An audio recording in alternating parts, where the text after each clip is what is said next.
आज अॅनिव्हर्सरीचं काय गिफ्ट देणार आहात तुम्ही? तू जे मागशील ते. नाही, वस्तू वगैरे नकोय हा मला.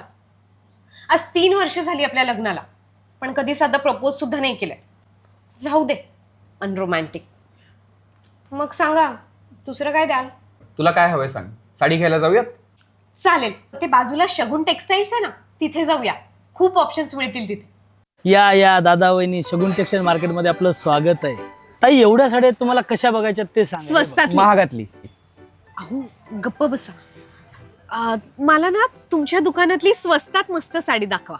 वहिनी, माझ्याकडे 35 रुपयापासून ते फार 40,000पर्यंतची व्हरायटी आहे. तुम्हाला कशा पाहिजेत ते सांगा. मस्तच. पण दादा, मला ना ही एक आवडली आहे आणि भी. ठीक आहे, मग तुम्ही ही आणि ही या दोन्ही पॅक करा. आणि ना माझ्या गौराईसाठी तुम्ही तुमच्या शॉप मधली सगळ्यात स्पेशल साडी दाखवा. एकच नंबर दादा, घेऊनच आलो. या. स्पेशल काय? महागाची आणली तर? माझा ह्या महिन्याचा पेमेंट पूर्ण तुझ्या नावावरती. हे काय दादा, माझ्या वहिनीसाठी स्पेशल साडी शगुन टेक्सटाईल मार्केटची. किती सुंदर आहे ग. पण महाग दिसते.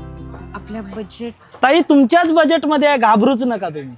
रश्मी, प्लीज नेसून येतेस. सांजही बावरी अंगणी अहो. थांबली मी असा काळो खंतरी.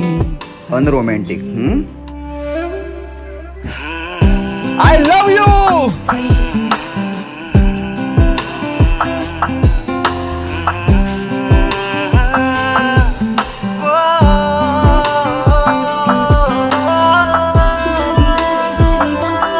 सोडा ना, वेडी झालात का? आपल्या बायकोला साडीमध्ये बघून जगातला प्रत्येक पुरुष वेडाच होतो गौराई. कळलं मला तुम्ही रोमॅन्टिक आहात, पण अचानक हे रूप कसं बाहेर आलं? शगुनची साडी बघून? शगुनच्या साडीमध्ये माझ्या गौराईला बघून.